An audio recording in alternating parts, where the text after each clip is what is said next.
नमस्कार, मी कैलास सूर्यवंशी. आपण पाहत आहात लोकस्वराज्य न्यूज चॅनल. तर पाहूयात आजच्या विशेष घडामोडी. नमस्कार. आज आपल्यासोबत अखिल भारतीय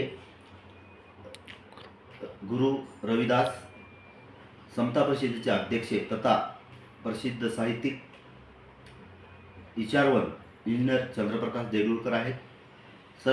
सरांना आपण 15 फेब्रुवारीला होणाऱ्या 8व्या अखिल भारतीय रविदास साहित्य संमेलन या अनुषंगाने आपण त्यांना काही प्रश्न विचारणार आहोत. नमस्कार सर. नमस्कार. 15 फेब्रुवारीला होणाऱ्या साहित्य संमेलनाच्या अनुषंगाने ह्या साहित्य संमेलन कधीपासून सुरुवात झाली आणि या साहित्य संमेलनाचा काय उद्देश आहे हे आपण सांगाल. अखिल भारतीय गुरु रविदास समता परिषदेच्या वतीने अखिल भारतीय गुरु रविदास साहित्य संमेलन आम्ही दरवर्षी घेण्याचा विचार केलेला आहे आणि चर्मकार व बहुजन समाजामध्ये गुरु रविदासांचा समतावादी विचार जावा. गुरु रविदासांनी 14व्या शतकामध्ये जी सामाजिक क्रांती केली आणि समतावादी राज्याची संकल्पना मांडली, तर ही संकल्पना साकार व्हावी या उद्देशाने त्यांचा विचार सर्व जाती धर्मापर्यंत घेऊन जाण्याच्या उद्देशानं आम्ही 2 जानेवारी 2011 रोजी नांदेडच्या यशवंतराव चव्हाण सभागृहामध्ये पहिलं अखिल भारतीय गुरु रविदास साहित्य संमेलन घेतलं. त्यास चांगला प्रतिसाद मिळाला आणि मग त्यानंतर आम्ही दुसरं अखिल भारतीय गुरु रविदास साहित्य संमेलन 4 दिवसाचं घेतलं. पहिलं 1 दिवसाचं घेतलं आणि दुसरं मुक्रामाबाद तालुका मुखेड जिल्हा नांदेड या सीमावर्ती भागामध्ये 4 दिवसाचं साहित्य संमेलन घेतलं. 26 जानेवारी, 27 जानेवारी, 28 जानेवारी आणि 29 जानेवारी 2012 रोजी हे साहित्य संमेलन घेतलं आणि त्यानंतर तिसरं 2 दिवसाचं साहित्य संमेलन परभणीमध्ये 10 आणि 11 नोव्हेंबर 2012 रोजी घेतलेलं आहे. त्यानंतर मग चौथं साहित्य संमेलन हे नांदेडमध्ये 24 सप्टेंबर 2015 रोजी घेतलं. त्यानंतर 2018 मध्ये 2 दिवसाचं 5वं अखिल भारतीय गुरु रविदास साहित्य संमेलन बुलढाणा या ठिकाणी घेतलेलं आहे. त्यानंतर 2023 मध्ये 6वे अखिल भारतीय गुरु रविदास साहित्य संमेलन हदगाव जिल्हा नांदेड या ठिकाणी घेतलं आणि 7वं अखिल भारतीय गुरु रविदास साहित्य संमेलन पुन्हा नांदेड या ठिकाणी 10 मार्च 2024 रोजी घेतलेलं आहे.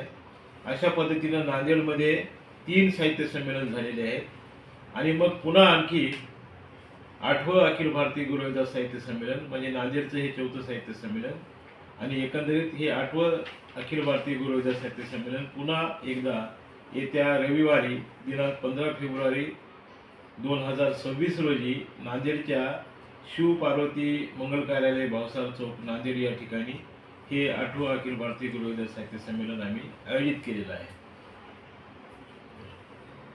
सर, साहित्य संमेलनाच्या येणाऱ्या जे आपले लोक आहेत त्या लोकांना तुम्ही काय आवाहन करणार आहात. साहित्य संमेलन हे जरी गुरु रविदासाच्या नावाने होत असलं तरी बुद्ध, बसवण्णा, हरळ्या, कक्कय्या, गुरु रविदास, फुले शाहू आंबेडकर, अण्णाभाऊ गाडगे बाबा, मान्यवर कांशीराम साहेब, सावित्रीबाई फुले, मा जिजाऊ, छत्रपती शिवाजी महाराज या बहुजन समाजातील तमाम महामानवांना समर्पित असं हे साहित्य संमेलन आहे.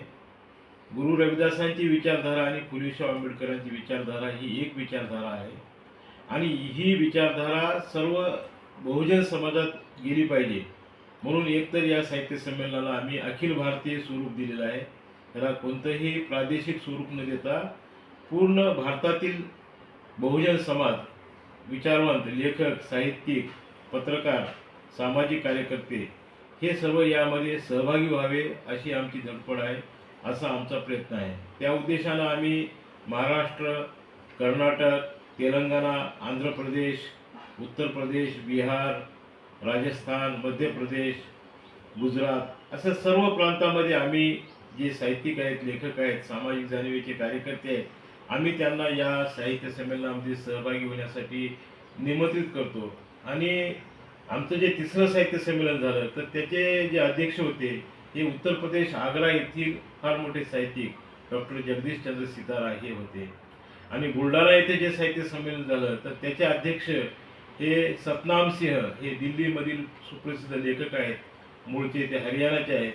तर त्यांना आम्ही त्या साहित्य संमेलनामध्ये निमंत्रित केलं होतं. म्हणजे देशभरातील तमाम चर्मकार आणि बहुजन समाज बांधव हा एका विचारानं जोडला जावा हा आमचा या साहित्य संमेलनाचा उद्देश आहे. मग त्या अनुषंगानं आम्ही सर्व जाती धर्माच्या लोकांना या साहित्य संमेलनामध्ये सहभागी होण्याचं आवाहन करतो. नाव जरी गुरु रविदासाचं असलं तरी हे चर्मकार समाजाचं साहित्य संमेलन आहे असं कोणीही गैरसमज करून घेऊ नये. हे बहुजन समाजाचं साहित्य संमेलन आहे. फक्त गुरु रविदासांनी ऐसा चाहूं राजमय जहां मिले सबन को अन्न, छोट बडो सब सम बसे, रविदास रहे प्रसन्न हा जो राज्य समाजवादाचा सिद्धांत मांडला, हा जो स्टेट सोशलिझमचा सिद्धांत मांडला आणि बेगमपूर राज्याची संकल्पना मांडली की मला असं राज्य पाहिजे की ज्या राज्यामध्ये गम म्हणजे दुःख असणार नाही, असं बेगमपूर राज्य साकार करण्याचं गुरु रविदासांचं स्वप्न होतं. तर फुले शाहू आंबेडकरांनी सुद्धा याच विचारधारेवर काम केलेलं आहे. म्हणून ही विचारधारा समाजामध्ये रुजली पाहिजे आणि या देशातला तळागाळातला जो बहुजन समाज अशाच बातम्याच्या अपडेटसाठी लोकस्वराज्य न्यूज चॅनलला सबस्क्राईब करा, शेअर करा आणि लाईक करा.